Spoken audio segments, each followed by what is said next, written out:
मेरे ईश्वर, मैं तुझसे प्यार करती हूं। इन शब्दों को कहकर अपने 24 साल की उम्र में जीवन में प्रवेश करने वाली 19वीं सदी की सबसे महान संत कही जाने वाली बालक यीशु की संत तेरेसा के बारे में और उनकी शिक्षा के बारे में हम आज मनन करेंगे। Greater glory of God YouTube channel में आपका स्वागत है। कैथोलिक कलीसिया में संतों को विशेष स्थान दिया जाता है क्योंकि वे भी हमारे भाई बहन हैं, वे भी कलीसिया के सदस्य हैं, वे आज स्वर्ग में हैं और हर सदी में एक महान संत, विशेष व्यक्ति विशेष शिक्षा देकर जाते हैं और उनमें से 19वीं सदी की एक महान संत के बारे में हम मनन कर रहे हैं और मेरे लिए व्यक्तिगत रूप से भी सबसे प्रिय संतों में से एक है। ये इनकी विशेषता इसलिए भी है क्योंकि हम सामान्य रूप से सोचते हैं संत का मतलब वो जो कभी पाप नहीं किए, कुछ विशेष कार्य किए तो वे संत कहलाते हैं। बालक यीशु की संत तेरेसा एक छोटी सी बालिका के रूप में, एक छोटी सी बेटी के रूप में अपने आप को ईश्वर की दृष्टि से देखी और उस रास्ते को अपनाते हुए हमें शिक्षा देती हैं। आइए हम उनके जीवन के बारे में थोड़ा सा जानें। शायद आपको ज्ञात होगा, आपको मालूम होगा, बालक यीशु की संत तेरेसा के माता पिता भी संत हैं। परिवार वर्ष में संत पिता फ्रांसिस उनके माता पिता लुई मार्टिन और सेली मार्टिन दोनों को संत घोषित किए। इन दोनों की 9 पुत्रियां हुई, उनमें से 4 अपना पहला जन्मदिन भी नहीं मना सकी और 5 जो बच गई, ये 5 धर्म बहन बनी। लुई और सेली वे दोनों स्वयं धर्म संघीय जीवन जीना चाहे लेकिन उन लोग बन नहीं पाए, इसलिए दोनों ठान लिए कि उन्हें जितने भी संतान होंगे वे उन सबों को ईश्वर के लिए अर्पित करेंगे और उनके उस प्रारंभिक इच्छा के अनुसार उनकी 5 बेटियां जो वास्तव में जीवित बची, 5 को वे धर्म बहन बनने के लिए भेजी और उनमें से सबसे छोटी है बालक यीशु की संत तेरेसा। बालक यीशु की संत तेरेसा का जन्म 1873 में फ्रांस देश में हुआ और उनके जन्म के समय ही वो बहुत ही ज्यादा बीमार थी और माता पिता को डर लगा कि ये भी कहीं अन्य जो बेटियां हैं जिनकी मृत्यु हुई वैसे ये भी मर जाएगी, लेकिन ये और कुछ निकली। ये बहुत कमजोर जरूर थी लेकिन बच गई और धीरे धीरे धीरे बढ़ने लगी और उनके जीवन में सबसे कठिन समय तब आया जब उनके 5 साल की उम्र में उनकी मां सेली की मृत्यु हुई।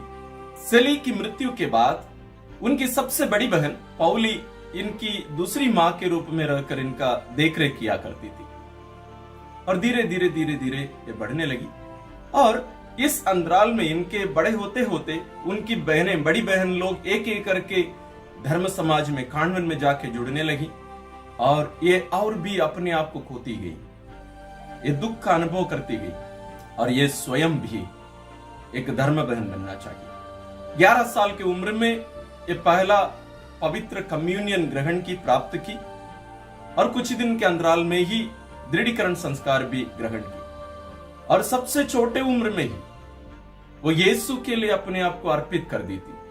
विशेष रूप से जिस दिन प्रभु यीशु को पवित्र यूकरिस्त के रूप में अपने शरीर में ग्रहण की, वे ये कही, मैं पहले यीशु को देखा करती थी, अभी मैं नहीं देखती, हम दोनों एक हो गए। और वो जब 15 साल की थी वो स्वयं भी अपनी बहन लोगों के समान कार्मल मठ में जाकर धर्म बहन बनना चाहिए, लेकिन छोटे उम्र के कारण उनको अनुमति नहीं दी गई।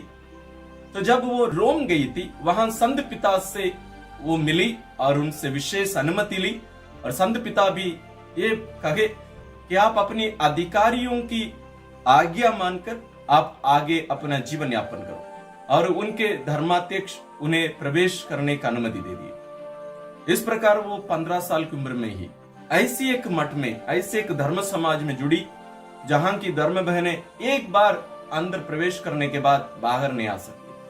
उनकी मृत्यु के बाद उनका दफन भी कॉन्वेंट के अंदर ही होता है ऐसे धर्म समाज आज भी हमारे भारत देश में भी हैं। मैं रायपुर महाधर्म प्रांत का हूं। हमारे महाधर्म प्रांत में भी ऐसे एक कॉन्वेंट है, उसी धर्म समाज की थी बालक यीशु की संत तेरेसा।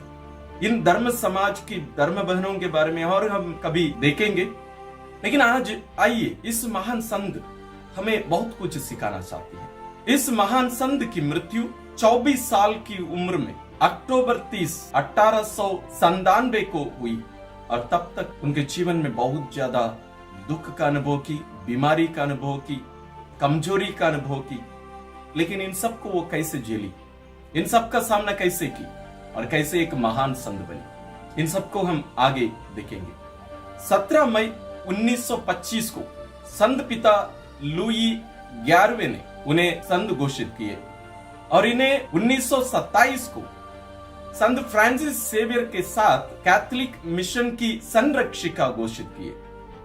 संत फ्रांसिस सेवियर जो दुनिया भर में घूम घूम कर लाखों लोगों को यीशु के पास ले आए, उन्हें सुसमाचार सुनाए, और यहाँ एक संरक्षिका जो कभी अपने जीवन काल में उस मठ को छोड़कर बाहर नहीं गई थी, लेकिन ये सब कैसे कर पाई हम आगे देखेंगे। लेकिन उन्हें कलीसिया सभी मिशन कार्यों की संरक्षिका घोषित की है और उन्हें 1997 को संत पिता योहन पौलुस द्वितीय ने धर्माचार्य के रूप में घोषित किए, डॉक्टर ऑफ द चर्च। बहुत ही कम संत लोग हैं जो धर्माचार्य के रूप में घोषित की गई हैं, जैसे अविला की संत तेरेसा, बालक यीशु की संत तेरेसा और सियन्ना की संत कैथरीन। ऐसे ही बहुत गिनी चुनी संत लोगों को धर्माचार्य के रूप में घोषित किया गया है, यानी उनकी शिक्षा और लेखों के द्वारा आज भी कलीसिया को शिक्षा मिलती है। इसलिए आइए हम इनके महत्वपूर्ण शिक्षा के बारे में मनन करेंगे। ईश्वर के बारे में यह क्या शिक्षा देती है। रोमियो के नाम संत पौलुस का पत्र अध्याय 8 पद संख्या 15 में लिखा है, जो लोग ईश्वर के आत्मा से संचालित हैं वे सब ईश्वर के पुत्र हैं।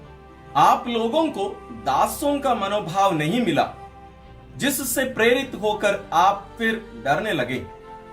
आप लोगों को गोद लिए गए पुत्रों का मनोभाव मिला जिससे प्रेरित होकर हम पुकार कर कहते हैं, अब्बा हे पिता।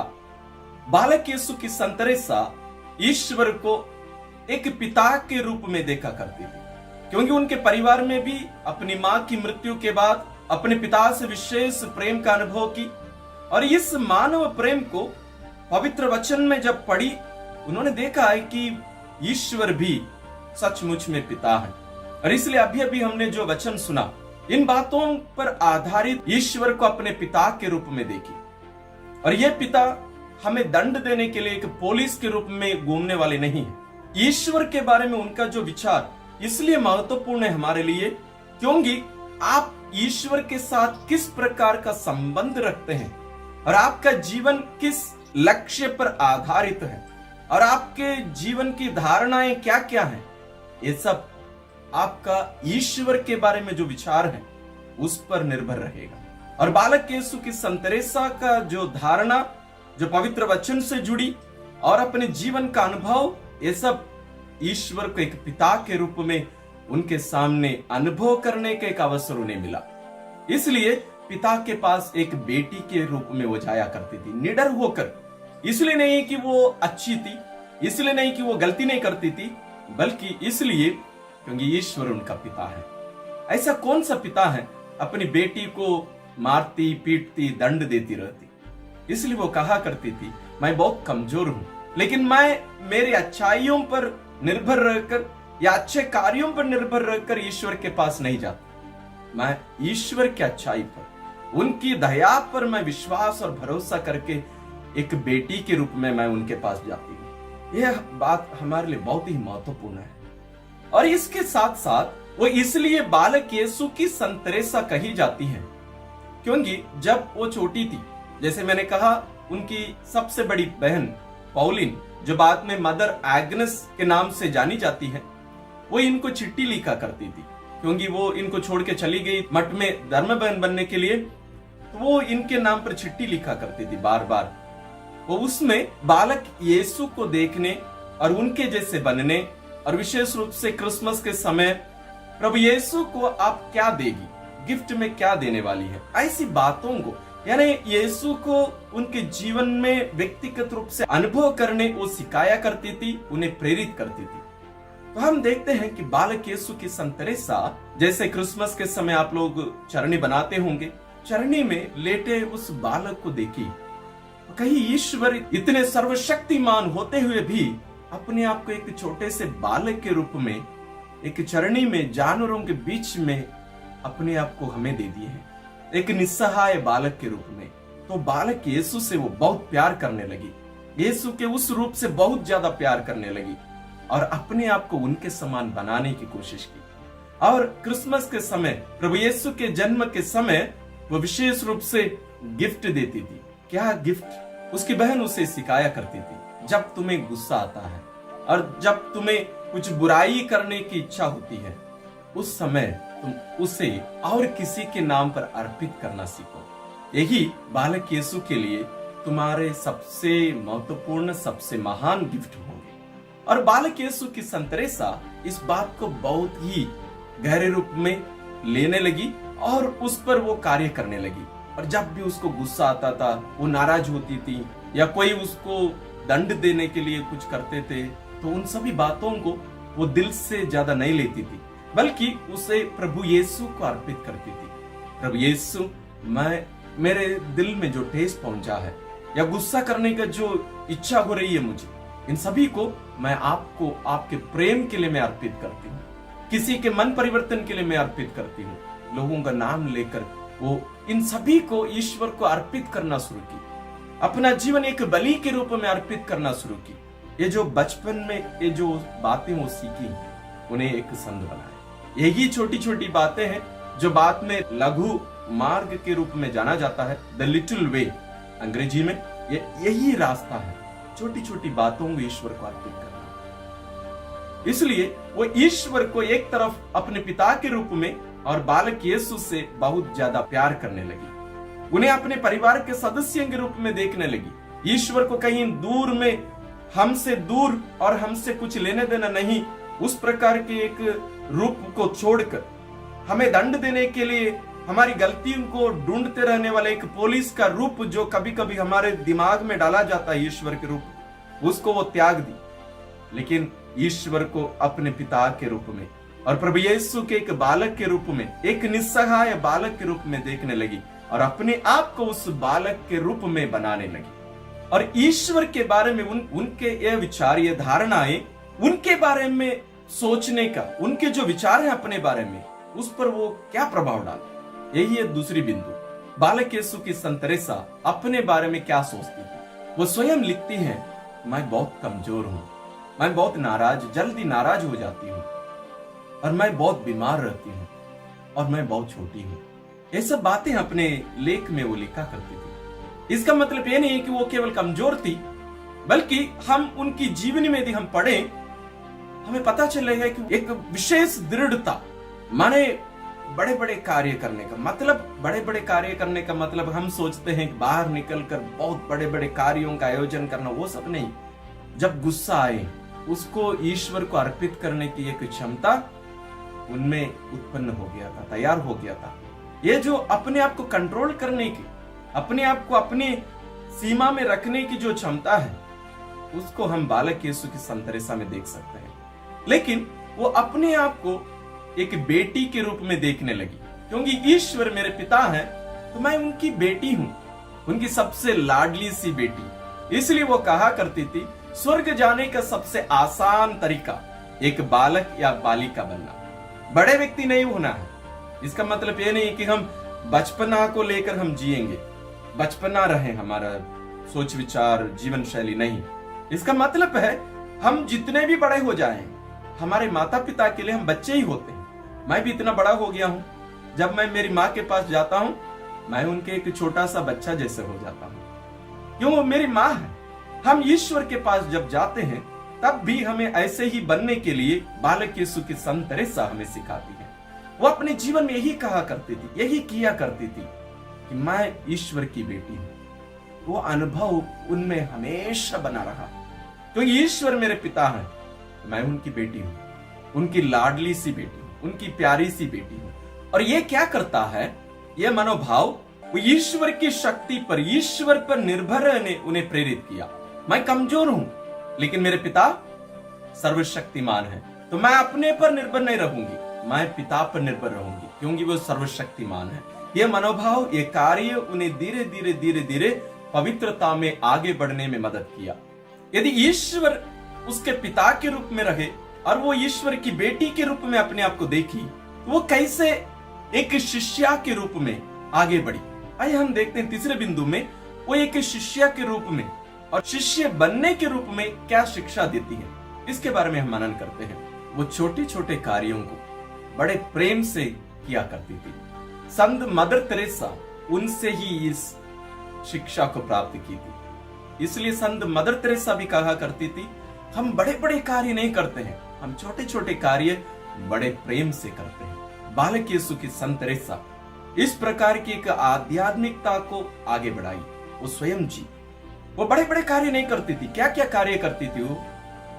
किचन में मदद करना, कपड़ा धोना, होस्तिया बनाना, गार्डन में काम करना, घर की सफाई करना और प्रार्थना करना, यही करती थी वो अपने जीवन में। और बड़े बड़े कार्य कुछ नहीं की, लेकिन इन सभी कार्यों को, हर कार्य को ईश्वर के प्रेम के लिए अर्पित करते हुए, और बाहर जितने भी लोगों के बारे में वो सुनती थी, कोई पापी का नाम लेकर या बाहर रहने वाले पापियों के लिए वो इन छोटे छोटे बलिदान को ईश्वर को अर्पित किया करती थी। और यीशु के समान धीरे धीरे बनती गई, क्योंकि प्रभु यीशु को जो पवित्र यूकरिस्त में वो ग्रहण किया करती थी, उनके समान वो बनती जाती थी। हम आगे अगले बिंदु में इसके बारे में मनन करेंगे। लेकिन उनकी शिष्य बनना यह था कि बड़े बड़े कार्य नहीं, छोटे छोटे कार्य बड़े प्रेम से करना। हम उनसे क्या सीख सकते इस बिंदु से? हम भी घर में बड़े बड़े कार्य नहीं करते होंगे। आप भी घर की माँ होगी, बहू होगी, बेटी होगी, या आप भी बड़े उम्र के होंगे। अधिकांश समय जब हम उम्रदार हो जाते हैं, हम ज्यादा बड़े कार्य नहीं कर सकते हैं। घर में हमें लगता है कि अभी मैं क्या करूं, मैं रिटायर्ड हो चुका हूं, अभी मैं क्या करूं, मैं मरने के लिए इंतजार कर रहा हूं। लोग ऐसे कहते हैं।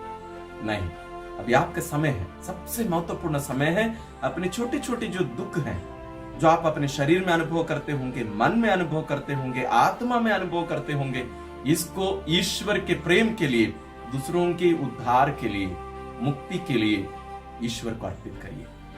आप जो भी कार्य करते हैं, झाड़ू करती होगी, कपड़ा धोती होगी, सब्जी काटती होगी, उस समय मन में अन्य बातों को लाए बिना हम इन कार्यों में यीशु को याद करके, यीशु के लिए दिए हम अर्पित करना सीखें। हम हर क्षण प्रार्थना कर सकते हैं। इसलिए बालक यीशु की संत तेरेसा अपने कार्यों पर नहीं, ईश्वर की शक्ति पर, ईश्वर की कृपा पर निर्भर रहा करती थी। चौथे बिंदु में हम बालक यीशु की संत तेरेसा का पवित्र यूकरिस्तीय प्रभु के प्रति जो प्रेम है, उसके बारे में हम थोड़ा सा सीखेंगे। वो जब छोटी बालिका थी, उसकी बहन लोग चर्च जाती थी और वहां से पवित्र मिस्सा बलिदान से वापस लौटते समय घर के द्वार पर यह बालिका खड़ी रहती थी। छोटी तेरेस अपना हाथ फैलाती, बोलती, मुझे यीशु दो, मुझे भी पवित्र कम्युनियन दो। 3, 4, 5 साल की ये छोटी सी लड़की, उन लोग सोचती थी ये कि बालिका है तो ये इसलिए मांग रही है, क्योंकि वो देखा करती थी संडे के दिन जब मिस्सा में अपनी बहन लोगों के साथ चर्च जाती थी, तो उनके पल्ली पुरोहित छोटी बालिका के लिए वहां से मिस्सा बलिदान में उपयोग नहीं किया हुआ एक होस्तिया सैक्रिस्टी से निकालकर उनकी बहन के हाथ में दिया करते थे। उसको ले आकर इस छोटी सी तेरेस को उसकी बहन दिया करती थी। इन लोग सोचती थी, जैसे हम कहते हैं ना, सामान्य रूप से हम उसको उल्लू बना रहे हैं, उसको मालूम नहीं है कि ये साधारण रोटी ही है। लेकिन वो अपनी जीवनी में लिखती है, मेरी बहन लोग सोचती थी कि मैं नहीं समझती थी, लेकिन मुझे मालूम है कि मैं पवित्र यूकरिस्तीय प्रभु के बारे में मेरा विश्वास क्या था उस छोटे उम्र में भी। इसलिए अपने पहले कम्युनियन जब वो ग्रहण की, पहली बार प्रभु यीशु को पवित्र यूकरिस्त में जब वो ग्रहण की, उस अनुभव को अपने लेख में लिखती है। कितना प्यारा था प्रभु यीशु का वो पहला किस, पहली बार प्रभु यीशु को अपने शरीर में ग्रहण की। वो कहती है प्रभु यीशु का पहला किस कितना प्यारा था, और वो प्यार का किस था। और मैं जानती थी कि यीशु मुझसे प्यार करते थे, और इसलिए मैं उनसे कहा करती थी, हे प्रभु मैं तुझसे प्यार करती हूँ और मैं अपने आप को तुझे दे देती हूँ, और अब से मैं आपको देखूंगी नहीं बल्कि हम दोनों एक हो गए हैं। मैं आपका मेरे साथ एक होने का अनुभव करती हूँ। अब मैं नहीं, आप जीवित हैं। अब तेरेस मर गई है, अभी केवल यीशु जीवित है। यह था उनका यूखरिस्ती प्रभु में अटल विश्वास और प्रेम। हम भी पवित्र यूखरिस्त में जब भाग लेते हैं, पवित्र यूखरिस्त में प्रभु यीशु को जब हम ग्रहण करते हैं, क्या ये अनुभव हम करते हैं? यही छोटी छोटी बातें हैं उन्हें इस महान संत के रूप में हमारे सामने खड़ा किया। सबसे आखिरी बिंदु है धन्य कुंवारी मरियम के प्रति उनकी जो भक्ति। उनकी मां की मृत्यु के बाद उनकी बहन उनसे कहा करती थी, विशेष रूप से कॉन्वेंट जाने के बाद, तेरेस हमारी मां हमारे साथ नहीं है लेकिन स्वर्गीय मां तेरे साथ है। लेकिन जब भी मां की याद आए तुम धन्य कुंवारी मरियम को याद करो, हमारी स्वर्गीय मां को याद करो, वो तुम्हें संभालेगी। और अपने जीवन के अंत तक बालक यीशु की संत तेरेसा इस शिक्षा को अपने दिल में संजोए रखकर धन्य कुंवारी मरियम को अपनी मां के रूप में और उनकी उपस्थिति को अनुभव करते हुए अपना जीवन यापन करती है। उनके लेखों में हम देख सकते हैं उनके जीवन के हर क्षण, हर बड़े बड़े कार्य, जो भी निर्णय वो लिया करती थी, मां के आंचल में, मां के सानिध्य में रहकर निर्णय लिया करती थी। हम भी धन्य कुंवारी मरियम को अपने जीवन में विशेष स्थान दें, क्योंकि वो जरूरी है, तब हम सच्चे क्रिस्ती जीवन जी सकते हैं। और बालक यीशु की संत तेरेसा भी यही शिक्षा हमें देती है।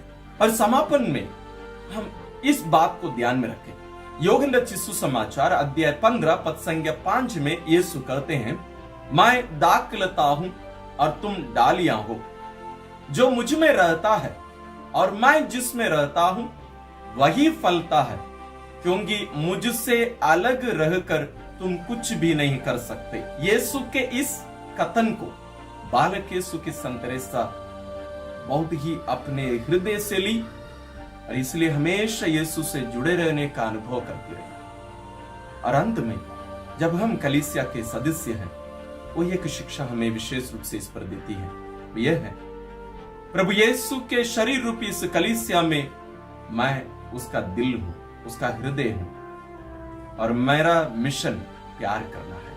और मैं इस धरती पर केवल नहीं, इस धरती से जाने के बाद जब मेरा स्वर्ग में जन्म होगा, मैं वहां से इससे ज्यादा कार्य, ज्यादा सेवा आप लोगों के लिए करती रहूंगी। यह अपनी पुस्तक में वो लिखती है।